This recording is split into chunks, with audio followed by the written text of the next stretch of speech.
Pandemi COVID-19 yang tak kunjung usai membawa dampak yang luar biasa dalam kehidupan masyarakat. Pihak-pihak yang merasa mampu berusaha membantu masyarakat menghadapi krisis tersebut.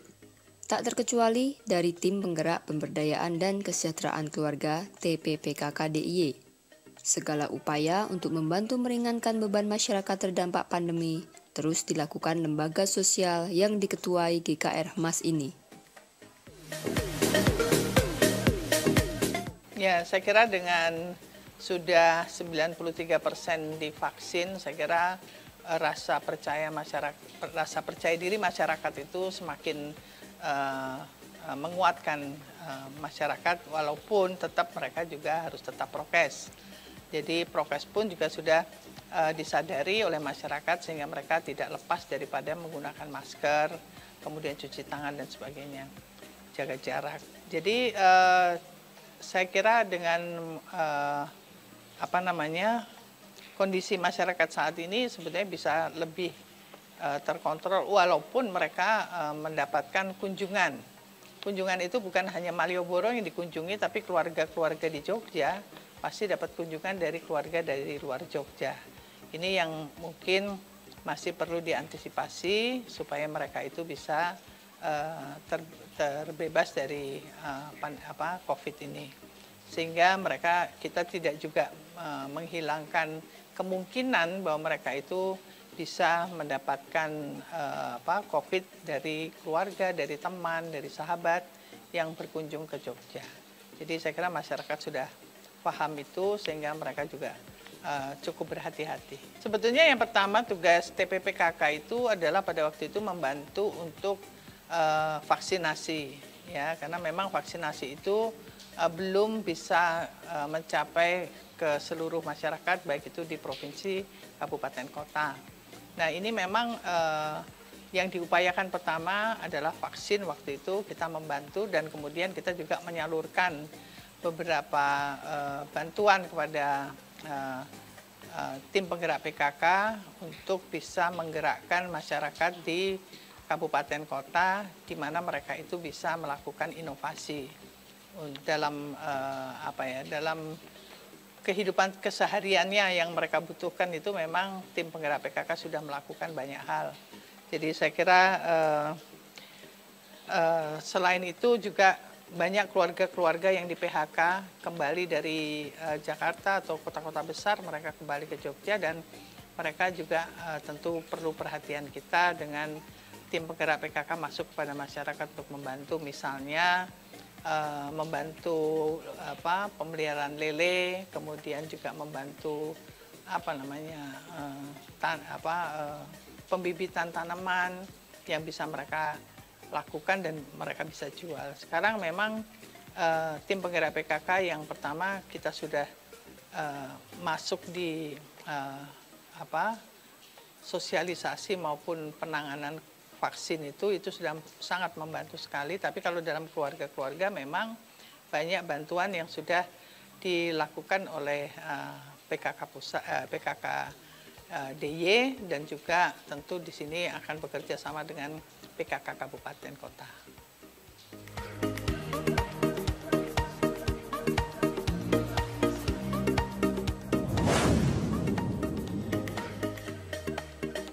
Pada awal pandemi COVID-19, yaitu Maret 2020, kita langsung mengadakan kegiatan-kegiatan yang menunjang percepatan untuk kesejahteraan masyarakat. Yang pertama adalah kita langsung membantu mereka dengan sembako, yaitu sebanyak 500 paket untuk 5 kabupaten kota. Jadi satu kabupaten dan kota itu 100-100. Mungkin memang tidak cukup, tapi itulah awal kita membantu masyarakat, yang terutama bagi kader-kader PKK di kabupaten kota se-Daerah Istimewa Yogyakarta. Juga kita dengan prosesnya kita melakukan kegiatan-kegiatan membagi masker untuk mereka-mereka yang terdampak juga. Nah, ada kalanya kita juga mengadakan lomba biar mereka tidak hanya mengeluh aja di dalam rumah, jadi kita mengadakan lomba, yaitu lomba membuat masker. Dan juga kita mengadakan lomba juga kita pakaian rumah dan masker yang cocok untuk mereka. Juga kita mengadakan lomba menu yang sehat untuk keluarga kita, yaitu menu B2SA. Beragam, bergizi, seimbang, dan aman. Juga kita mengadakan lomba-lomba vlog dan lain sebagainya sebagai empati kita, sebagai kepedulian kita terhadap masyarakat yang terdampak COVID-19. Untuk kedepannya, kita juga akan melakukan kegiatan-kegiatan yang untuk percepatan vaksinasi. Nah, untuk vaksinasi ini pada tahun 2021 ini, PKK sudah melakukan banyak sekali kegiatan vaksinasi. PKK melakukan sendiri itu untuk disabilitas. Jadi kita refocusing anggaran yang tadinya untuk kegiatan-kegiatan yang tidak bisa kita lakukan, kita melakukannya untuk vaksinasi. Dan kita memang ada kerjasama dengan staf Presiden Mbak Angki untuk disabilitas. Kita melakukannya di 5 kabupaten kota, jadi kita menghubungi Ibu Ketua Tim Penggerak PKK Kabupaten Kota, dan mereka melakukannya dengan baik sekali. Jadi banyak sekali kaum disabilitas yang terfasilitasi dengan PKK ini untuk melakukan vaksinasi. Dan PKK Daerah Istimewa Yogyakarta juga melakukannya sendiri untuk mereka yang belum tervaksinasi di kabupaten kota. Juga kita melakukan vaksinasi yang di daerah terpencil yang memang tidak dilakukan oleh banyak pihak. Misalnya di Gunung Kidul kita melakukannya di Semin dan di Rongkop. Di Kabupaten Kulon Progo kita di Nanggulan dan sekitarnya. Memang kita sudah melakukan kegiatan vaksinasi ini sekitar 650.000 vaksin. Dan kita bekerja sama dengan banyak pihak. Kita juga banyak biaya tim penggerak PKK yang kita refocusing untuk anggaran vaksinasi ini pada tahun 2021. Kita juga melakukan kegiatan-kegiatan yang dilakukan oleh pusat, yaitu kita melakukan webinar, juga kita melakukan sosialisasi program-program yang ada, juga kita melakukan Monef pada masa pandemi. Kita juga bekerja sama dengan Satgas Penebalan Nakes untuk kegiatan tersebut. Misalnya bagaimana penanganan untuk ibu hamil, dan juga kita melakukan kegiatan-kegiatan apa yang dilakukan untuk keluarga di masa pandemi ini.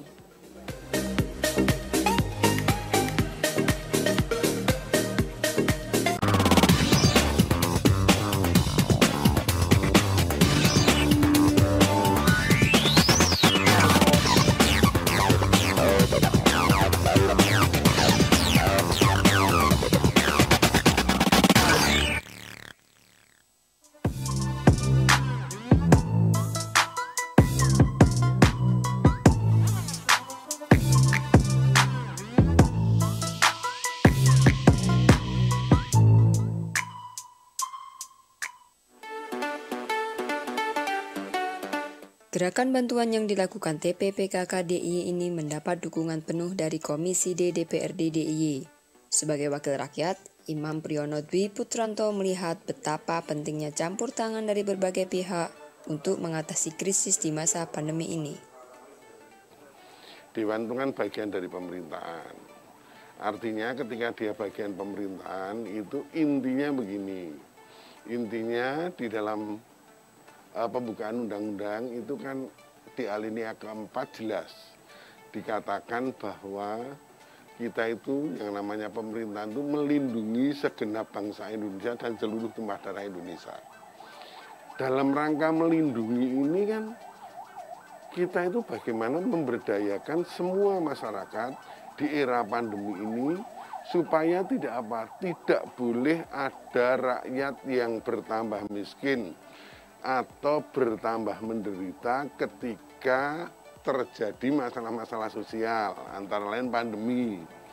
Oleh sebab itu, ketika ada refocusing, anggaran, Dewan itu mengawal. Di samping mengawal karena dia perwakilan rakyat, Dewan melihat turun ke bawah. Apa toh di masyarakat yang harus diselesaikan? Masalah apa itu yang harus diselesaikan? Kemudian setelah kita melihat, karena ini kita akan melihat salah satu yang harus bisa menyelesaikan organisasi yang namanya pembinaan kesejahteraan keluarga atau orang mengatakan PKK. PKK ini harus sangat berperan. Ternyata betul sangat berperan. Perannya apa? Yang pertama, bagaimana memberi penjelasan kepada masyarakat. Kan ada huwa-huwa kalau divaksin sakit, divaksin ini. Peran PKK memberi penjelasan kepada masyarakat bahwa pandemi ini akan selesai kalau apa? Masyarakat ada kesadaran divaksin dan pemerintah menyediakan vaksinnya. Anggaran disediakan bersama pemerintahan.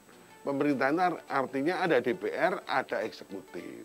Nah, ini yang selalu dilakukan sehingga apa? Ayo toh. Bagaimana kita memberdayakan fungsi-fungsi yang ada di bawah semua sehingga ada kesadaran masyarakat. Salah satunya PKK. Terus kalau saya sebagai Dewan di provinsi, apa perannya PKK? PKK itu kerjasamanya utamanya dengan mana? Oh ternyata ada salah satu usaha dengan Bermas, atau Biro Bermas, atau bagaimana Bermas itu pemberdayaan masyarakat. Bagaimana ada pemberdayaan masyarakat? Nah, pemberdayaan masyarakat di era pandemi ini peran PKK seperti apa? Oh sekarang dia menjelaskan sehingga apa? Dia mendorong adanya vaksinasi. Ya toh, walaupun di PKK itu perannya luar biasa. Artinya begitu perannya PKK itu kan fungsinya ada 10 fungsi. Ya toh, ya ada 10 programnya, ya toh, memiliki 10 program. Nah, program ini kan dari 10 itu dibagi menjadi 4 pokja. Misalnya gini, pokja 1 tentang penghayatan pengamalan Pancasila, ya toh, kemudian tentang gotong royong. Pokja 2 itu misalnya begitu, tentang apa yang misalnya yang nomor 6, nomor 7, karena dari 10 program. Pokja 3, ya toh, tentang apa? Papan, perumahan, sandang, ya toh. Terus kemudian dari pokja-pokja ini dibuatlah program-program untuk apa? Penanganan kepada masyarakat, di mana penanganan itu untuk pandemi. Untuk pandemi, penyelesaian pandemi yang ada, ternyata betul. Peran PKK luar biasa. Oleh sebab itu, di era seperti ini, dalam rangka percepatan, itu tidak hanya percepatan vaksinasi, saya katakan. Peran PKK itu misalnya begini, terjadi sekarang orang DPR kan sering turun ke masyarakat bersama masyarakat. Terjadi perubahan perilaku. Perubahan perilaku itu terjadi karena perubahan lingkungan pandemi. Lingkungan kan menjadi berubah, kita ketemu harus pakai masker. Ya toh, ini kan menyebabkan orang belajar kemudian sebagian pakai daring. Ini kan perubahan lingkungan. Perubahan lingkungan ini perlu adanya penataan perubahan perilaku. Penataan peran PKK penting dalam pendidikan. Contohnya begini, bersama pemberdayaan masyarakat. Di pendidikan sederhana, ibu-ibu yang dulu non sewu tidak, yang saya minta maaf betul, yang dulu tidak punya pendidikan guru. Secara psikologi sosial, psikologi sosial, dia tidak punya pendidikan guru sehingga ketika dia menjadi guru, dia selalu ukur baju sendiri. Dia mempelajari buku mudah. Ketika dia mempelajari buku mudah, mengajari anaknya. Ketika dia nggak bisa, anaknya dicedot karena nggak bisa. Ini terjadi di masyarakat. Nah, peran PKK otomatis kan anak mengalami kekerasan. Ketika anak ini mengalami kekerasan, ini harus dirubah perilaku sosialnya ibu-ibu ini. Yang merubah siapa? Peran PKK melalui penjelasan-penjelasan itu. Nah, peran PKK nanti di Pokja mana tentang pendidikan, itu Pokja 2, pendidikan dan keterampilan. Nah, itu Pokja 2, pendidikan, keterampilan dan koperasi. Itu peran Pokja 2. Pokja 2 harus melakukan itu, oh pendidikan seperti ini, walaupun Pokja 1, kegotong royongan itu juga harus tetap diperankan. Pokja 3 tentang masyarakat, Pokja 4 tentang kesehatan. Nah, kesehatan itu kan juga menyangkut ke psikologi anak, itu kan kesehatan, menyangkut kesehatan. Nah, di dalam PKK, peran PKK dalam era pandemi ini, saya justru pengen melihat betul kinerjanya PKK nanti dengan apa? Dengan pemberdayaan. Akhirnya apa? Sinergisitas dengan Bermas. Bermas wajib dalam rangka memberdayakan hal-hal seperti ini menambah anggaran supaya PKK lebih dapat melakukan sosialisasi kepada masyarakat. Sehingga masyarakat sadar betul bagaimana menyelesaikan era pandemi. Ini malah dari segi pendidikan ya, dari segi ekonomi belum. Ibu-ibu nggak sadar. Sekarang banyak muncul entrepreneur baru yang kecil. Entrepreneur baru begini. Misalnya suaminya di PHK. Ibunya mungkin di anggota PKK yang sering belajar masak, bisa masak. Dia memasak. Tetapi tidak sadar dulunya dia tidak bisa pakai HP, karena dia daring membelajari anaknya, bisa memakai HP, dia kemudian mengerti tentang IT, teknologinya seperti apa, main kemudian FB, main apa, dia menawarkan produknya, menjadi laku, mungkin penghasilannya ada yang bisa lebih dari suaminya dulu. Contohnya begini, dulu ada seorang ibu itu, suaminya di PHK, dia kaget. Tapi dia ibu itu hanya pandai membuat satu. Dia kalau membuat pastel itu enak sekali. Nah, ibu itu akhirnya membuat pastel. Ketika dia membuat pastel, dia jual melalui itu. Dia sekarang setiap hari itu punya beberapa karyawan jadi 2.500. Dalam pandemi 2 tahun, 2.500, satu itu dia rata-rata untung 500 sampai 1.000. Artinya sehari dengan pekerjaannya dia memperoleh keuntungan lebih dari 1 juta. Penghasilannya jadi 30 juta lebih. Itu kan karunia. Di era pandemi itu bagaimana perubahan lingkungan, perubahan perilaku itu menjadikan kita menjadi berdaya. Itu melalui siapa? Melalui PKK. Wong ibu itu ya dulu anggota PKK. Inilah peran PKK di mana diberdayakan melalui apa? Provinsi melalui Bermas. Bermas hubungannya apa? Dengan Komisi D, dengan DPRD. Ketika dengan DPRD mereka diberdayakan, DPRD memberi anggaran-anggaran yang mampu PKK nanti memberi penyuluhan-penyuluhan, memberi bimbingan-bimbingan kepada masyarakat semuanya. Tentang bagaimana lingkungan yang sehat, karena perilaku seperti ini kan orang harus cuci tangan, orang harus melakukan apa, kan perilakunya semua berubah. Inilah. Saya hanya mengatakan, ayo toh sama-sama. Kita pasti akan lebih berdaya lagi. Ketika, jelas kok, kalau di agama apapun, dibalik kesusahan, dibalik sesuatu yang sifatnya seperti bencana, pasti ada kemudahan yang luar biasa yang itu menyebabkan pola pikir kita berubah, pola pikir kita menjadi tambah maju, pola kita ke depan, pola pikir kita, tetapi harus dibimbing. Dibimbing oleh pemerintah harus hadir, pemerintah punya tangan. Tangannya apa? Salah satu adalah PKK. Ini yang menurut saya perannya seperti itu. Oleh sebab itu saya sarankan betul, apalagi PKK di sini, terus terang itu ya saya acung jempol dengan Gusti Ratu. Bagaimana dia mengelola Gusti Ratu, bagaimana dia memanage, bagaimana dia mengcoach, ya toh, dengan kepiawaian dia untuk semuanya, untuk organisasi ini, sehingga human resources yang ada di PKK itu semakin maju, semakin baik, sehingga human resources-nya itu mampu memanage, membuat tangan-tangan ke kota, ke kabupaten yang luasnya di Provinsi DIY menjadi baik. Nah, saya tuh kaget kalau lihat, kemarin saya lihat anggarannya, karena saya mau diwawancara, saya lihat anggarannya. Nah, tidak ada 1 miliar kok, seluruh DIY. PKK bisa maju seperti ini. PKK bisa ke depannya seperti ini luar biasa. Ini saya yakin kalau gini nih ya, karena itu ya pasti non sewu tangan-tangan beliau itu tidak hanya anggaran dari dari DIY pasti beliau secara pribadi juga luar biasa pengeluarannya.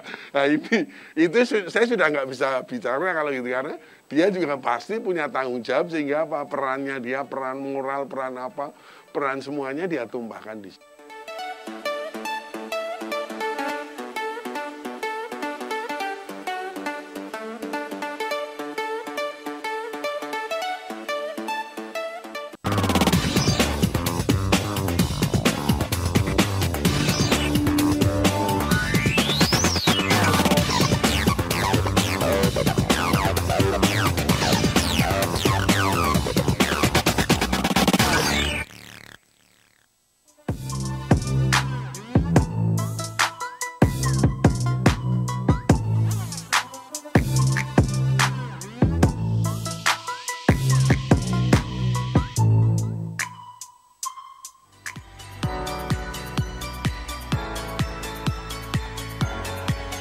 Pasti ada. Dewan itu begini, prinsip DPRD dan eksekutif itu bersama-sama tidak boleh ada rakyat yang menderita, terutama rakyat miskin ketika satu, keluarganya ada yang melakukan proses pendidikan.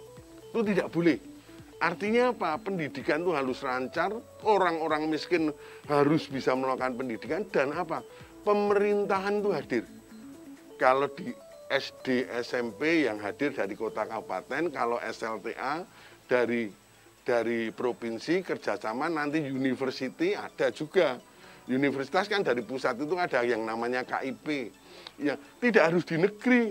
Orang-orang non sewu ya, orang-orang yang non sewu, anaknya orang-orang miskin kan sulit terima Gajah Mada.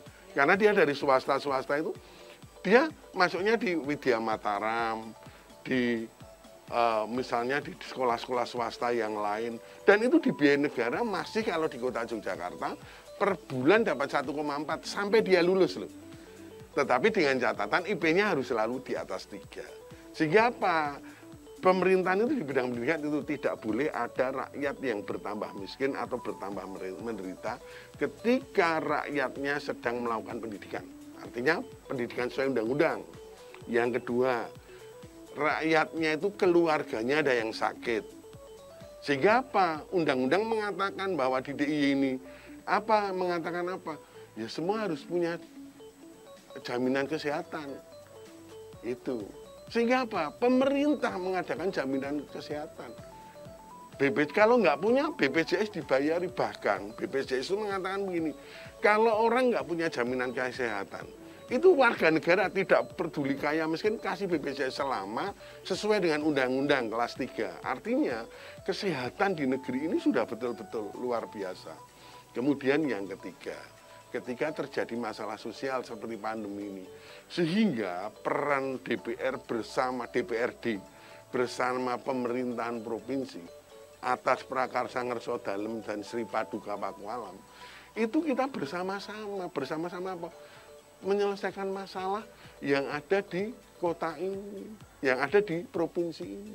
Ini yang harus diselesaikan. Karena 3 cita-cita ini melindungi segenap bangsa dan seluruh tumpah darah Indonesia. Nah, ini yang selalu dicantumkan. Artinya yang selalu menjadi keinginan kita. Bentuknya apa? Bentuknya ya harus kita membuat aturan-aturan. Bahkan misalnya begini, sederhana lah. Kemarin saya baru menyelesaikan perda tentang akan membuat perda, mempansuskan perda tentang disabilitas. Bagaimana kita itu sesungguhnya pemenuhan hak-hak, walaupun undang-undangnya itu sudah ada, pemenuhan hak-hak disabilitas itu terpenuhi. Ya toh? Bagaimana orang-orang disabilitas itu pemerintah provinsi mampu memenuhi hak. Nah, itu peran PKK ada, kalau nggak sangat ada. Nah, ini peran PKK dengan ini sangat ada. Sehingga apa? Kita fungsinya membuat aturan-aturan, di dalam aturan-aturan ini mampu menyelenggarakan anggaran. Mampu menyelenggarakan anggaran. Ketika anggaran ini terbentuk, maka anggaran ini betul-betul sampai ke masyarakat. Nah, fungsi saya membuat anggaran itu. Membuat anggaran-anggaran bersama pemerintah, karena dasarnya regulasi yang kita buat bersama-sama juga. ada aturannya, di mana fungsi legislasi saya, fungsi budgeting saya, anggaran saya, kemudian sampai ke masyarakat itu fungsi pengawasan saya. Bahwa yang namanya anggaran ini betul-betul sampai ke masyarakat. Nah, ini di era pandemi sangat luar biasa kita. Bagaimana kita ada pemutusan hubungan kerja, bagaimana menyelesaikan, bagaimana cara memberi bantuannya, semua diatur dengan aturan sehingga kita semua tidak keluar dari, walaupun ada bimbingan dari pusat. Misalnya begini, kalau memberi bantuan dasarnya DTKS, ya toh, data terpadu kesejahteraan sosial. Ya toh, ketika DTKS ini loh, DTKS itu datanya kan tahun lalu misalnya begitu. Ketika kita terjadi pandemi 2020, 2019. Nah ini 2020 yang PHK banyak sekali. Bahkan ada yang suami istri bekerja kan menjadi miskin karena dia tidak punya penghasilan. Ketika dia menjadi miskin bagaimana? Nah ini bagaimana kita memformulasikan baru data terpadu kesejahteraan sosial, misalnya apa? Data terpadu betul, tapi diformulasikan keluarga ini terjadi PHK sehingga dia adalah termasuk kategori yang tidak mampu. Itu yang selalu dilakukan oleh DPRD beserta pemerintah provinsi.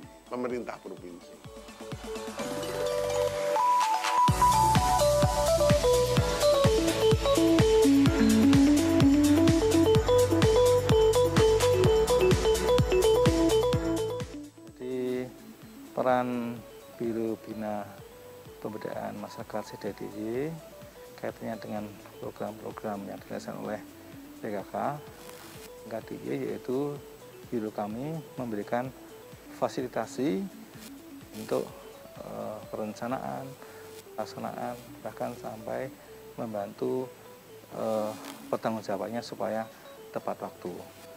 Jadi program-program PKK untuk stunting, untuk antara lain ya, untuk posyandu, ya, untuk penanganan bencana, dan khusus untuk masa pandemi ini karena refocusing sebagian dialihkan untuk penanganan vaksin, baik itu vaksin 1 maupun vaksin 2.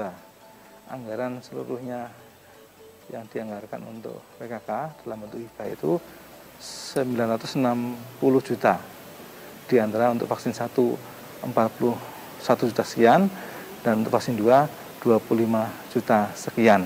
Alhamdulillah meskipun masa pandemi, program-program PKK tetap berjalan, bahkan menyesuaikan dengan masa pandemi ini.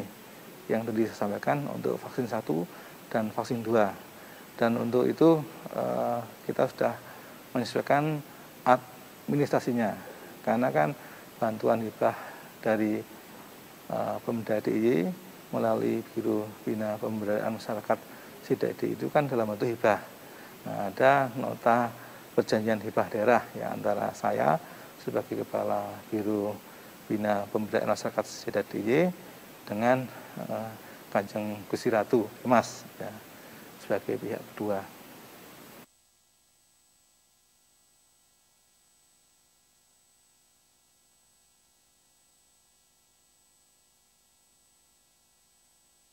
Ya, kalau pesan saya memang tetap masyarakat harus waspada. Itu yang pertama. Yang kedua juga memang masyarakat harus punya pengetahuan mengenai penanganan kalau mereka terkena COVID.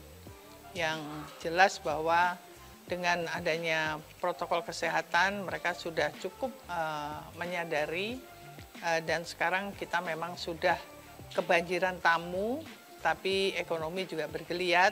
Ya, alhamdulillah sebetulnya mereka bisa bisa bangkit kembali, dan saya yakin bahwa dengan hadirnya wisatawan ke Yogyakarta itu juga perlu ada kehati-hatian bagi masyarakat, karena memang mereka sudah datang di Jogja dan sudah membawa ekonomi lebih maju lagi. Saya pikir itu sesuatu hal yang ikut menyenangkan untuk saya. Hanya yang penting tim penggerak PKK jangan leno, jangan leno itulah pokoknya, terbuai. Jangan sampai terbuai bahwa dengan masuknya wisatawan kita lupa dengan prokes. Nah, ini penting sekali dan tim penggerak PKK harus memberikan sosialisasi yang cukup banyak kepada masyarakat, khususnya para penggerak ekonomi. Dan saya juga berharap memang kita jangan hanya dibantu oleh dengan uang, tetapi justru pengetahuan untuk berinovasi, mendatangkan kreativitas di dalam memasukkan dana untuk keluarga, saya kira itu. Saya mengharapkan masyarakat daerah istimewa Yogyakarta, terutama kader-kader tim penggerak PKK daerah istimewa Yogyakarta, mari kita sama-sama membantu pemerintah untuk percepatan vaksinasi dan untuk menumbuhkan perekonomian keluarga. Karena perekonomian keluarga ini penting untuk kita bisa bertahan di masa pandemi ini yang nggak tahu sampai kapan. Marilah kita sama-sama peduli dan empati pada keluarga kita, pada lingkungan kita, dan pada masyarakat daerah istimewa Yogyakarta. Ya, harapannya PKK tetap melayani masyarakat, ya tetap bermanfaat bagi masyarakat. Ya, kami tetap memberikan fasilitasi sesuai dengan tugas dan fungsi kami di biro.